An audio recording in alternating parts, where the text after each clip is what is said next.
Decenas de miles de personas abarrotaron la plaza de San Pedro para la ceremonia de canonización más esperada del año.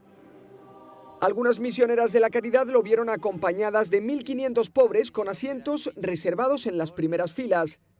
Con estas palabras, Francisco declaró oficialmente santa a la Madre de los Pobres.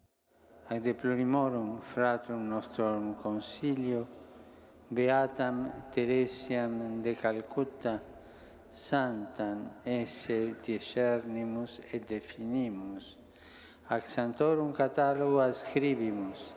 Dos religiosas llevaron cerca del altar una reliquia de la nueva santa. La base está hecha con hierro sucio y sin pulir, que es como la sociedad ve a los pobres a quienes tanto amó Madre Teresa. De la nueva santa, el Papa recordó su trabajo a favor de la vida de los que no han nacido y de los marginados. Si è impegnata in difesa della vita, proclamando incessantemente che chi non è ancora nato è il più debole, il più piccolo, il più misero. Si è chinata sulle persone sfinite, lasciate morire ai margini delle strade, riconoscendo la dignità che Dio aveva loro dato. Ha fatto sentire la sua voce ai potenti della terra perché riconoscessero le loro colpe dinanzi ai crimini della povertà creata da loro stessi. La propuso como modelo para quienes trabajan como voluntarios o como empleados en obras de ayuda a los demás.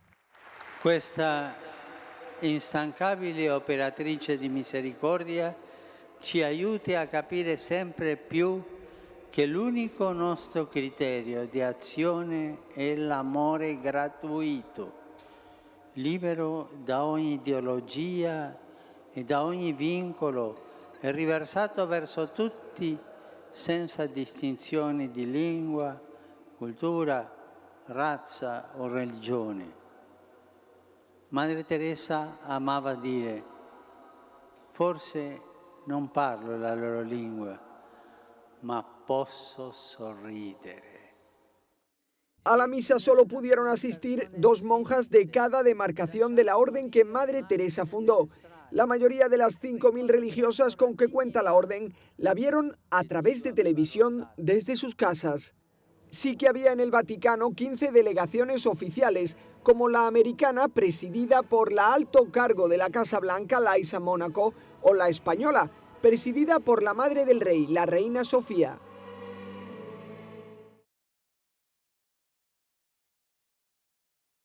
Amatrice era conocida como una zona rica en construcciones medievales. En este portal web, Le 100 Chiese di Amatrice, se pueden ver algunas de ellas antes del terremoto.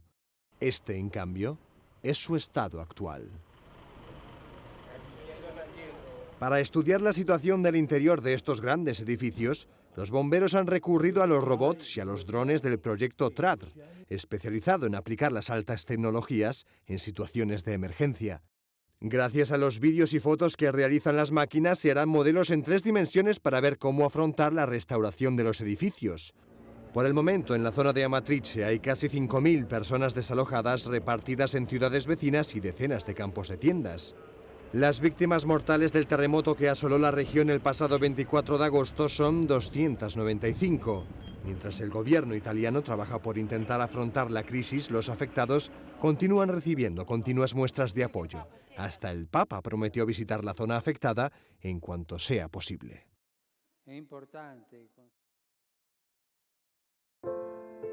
Cuando se publicaron sus documentos personales, se supo que durante 50 años la Madre Teresa de Calcuta experimentó lo que los místicos llaman noche oscura del alma.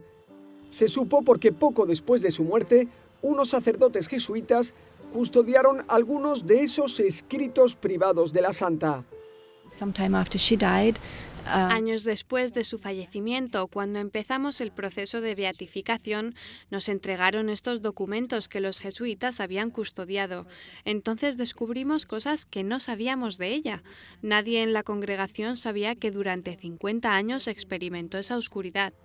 La Madre Teresa era una persona muy reservada, que quería que su vida de oración quedara entre ella y Jesús. Experimentó la prueba más difícil, sentirse rechazada por Dios, aquel a quien ella había dedicado su vida. Cuando rezaba se sentía vacía y eso le dolió mucho.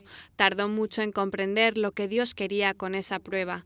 Esta oscuridad ocurre a veces en la vida espiritual, purifica y ayuda a amar a Dios por sí mismo y no por lo que nos da. Ese vacío interior le ayudó a sintonizar con quienes experimentan rechazo, como las personas sin hogar, abandonados, sin saberse amados o queridos. Así creció su amor a Dios y por los demás, queriendo a las personas sin esperar nada a cambio. Ella entró profundamente en esta situación y comenzó a ver que la oscuridad que estaba atravesando, que la hacía no sentirse amada ni querida, era participar en el abandono que sienten los pobres, sentirse no querida, abandonada y rechazada, y así reaccionó. Y muy probablemente ayudando a los pobres creció su fe. Madre Teresa desafió a sus seguidoras a hacer algo más que resolver el hambre, la sed o la falta de casa. Quería que cada encuentro con un pobre fuera un verdadero encuentro con Dios. Decía que nuestra vocación no es hacer un trabajo de ayuda social por muy bueno y útil que pueda ser, sino asumir nosotras mismas algo del sufrimiento de los pobres, llevarlo con nosotras para que sea parte de la redención. Decía que al vivir también el sufrimiento de los pobres conectaba con su lado espiritual. Y ese entrar en contacto con la pobreza de un modo que muy pocos han hecho es la razón por la que la Madre Teresa de Calcuta impactó tanto no solo en los pobres, sino en el resto de personas de todas las condiciones sociales.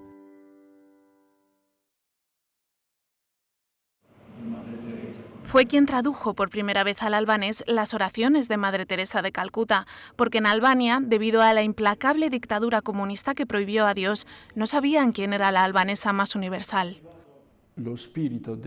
Albania fue un desierto espiritual durante el régimen. El nombre de Madre Teresa no podía pronunciarse. Estaba prohibido. Pocas personas sabían que existía. Bizar City es el representante diplomático de Albania ante la Santa Sede. La primera vez que oyó hablar de Madre Teresa estaba en la cárcel, cumpliendo condena por haber escrito unos poemas supuestamente subversivos. Los presos creían que era mentira la historia de una monja albanesa que había ganado el Premio Nobel de la Paz. Cada vez que un preso nuevo llegaba, le preguntábamos por lo que pasaba fuera. Uno se enteró por la televisión italiana, que también estaba prohibida, de que una monja albanesa había ganado el Nobel de la Paz. Nos lo contó y algunos creían que era mentira, que algunos lo habían inventado para provocar al régimen. Ni siquiera ella pudo entrar en Albania cuando murieron su madre y su hermana. Hoy en día, 25 años después de la caída de la dictadura, el país ha cambiado por completo. El 4 de septiembre, Albania podrá celebrar que Madre Teresa, la albanesa más conocida del mundo, será proclamada santa, aunque para ellos ya lo era desde hace tiempo. Estábamos asombrados por su trabajo. Para nosotros era una santa. Por eso la canonización del 4 de septiembre la corona. Estamos muy felices porque hemos soñado con este día. Siempre ha sido una santa y ahora por fin será canonizada por el Papa Francisco. Bizar City, además de traducir a Madre Teresa a su lengua materna, ha escrito libros sobre ella y ha recopilado las imágenes más tiernas de la futura santa entre sus compatriotas, los albaneses.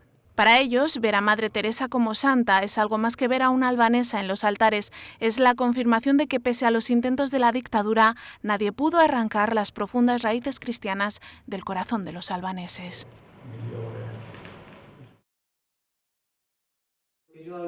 Ahora su misión es contar por todo el mundo que hay un genocidio en marcha contra los cristianos de Oriente Medio. Lo sabe porque vivió en Alepo 3 años y medio y presenció el asesinato sistemático de las personas de su parroquia por el simple hecho de ser cristianos. La experiencia es extrema. Yo creo que ninguna persona en el mundo está preparada para una guerra, ¿no? Independiente de las causas. Ver cómo la población entera va desapareciendo, toda la estructura misma material también se va desapareciendo, los crímenes atroces que se cometen. Y a nosotros particularmente nos toca mucho el genocidio contra las comunidades cristianas. Es un verdadero y bien documentado genocidio. El padre Rodrigo Miranda llegó a Siria pocos meses antes del comienzo de la guerra en 2011. Allí ha vivido bajo las bombas como un sirio más sin abandonar a la comunidad que le fue confiada. Yo siempre digo, yo aprendí a ser sacerdote en Siria. Yo puse una frase en el día de mi ordenación sacerdotal, en el recuerdo que uno da, ¿no? Nadie tiene amor más grande que dar la vida por los amigos. Y esa frase la viví realmente en Siria, cuando literalmente uno tenía que dar la vida en todo sentido. Como testigo del estallido de la guerra, asegura con contundencia que es un conflicto importado, que no nació de la sociedad siria. Dice que si bien el gobierno sirio también cometía atrocidades, nada hacía presagiar una guerra tan cruda como la que desde hace más de 5 años asola al país. Según algunas fuentes, han muerto bajo las bombas más de 470.000 personas. Muchas otras han resultado heridas o sufrirán secuelas psicológicas de por vida. Buscar recursos y benefactores para reconstruir un país es posible, y por lo tanto es posible reconstruir el país, al menos en estructura. Pero el problema es quién reconstruye un alma. El islamismo radical, representado en su extremo más sangriento por el Daesh, persigue sin descanso a las minorías religiosas. En Siria los cristianos padecen este calvario desde antes incluso de la llegada del ISIS ante la pasividad de la comunidad internacional. El padre Miranda asegura que los cristianos se sienten además abandonados por la propia Iglesia. Experimentan dolor y abandono de parte de algunas personas y de parte de comunidades dentro de la Iglesia. Esperan más de nosotros, porque como decía antes, son nuestro prójimo, es un hermano que se muere, es el mismo cuerpo místico de Cristo que sufre. Para agravar este sufrimiento, la Unión Europea ha prorrogado un año más el embargo al gobierno de Al-Assad, que en la práctica repercute sobre los civiles privándolos de lo básico como medicinas o alimentos.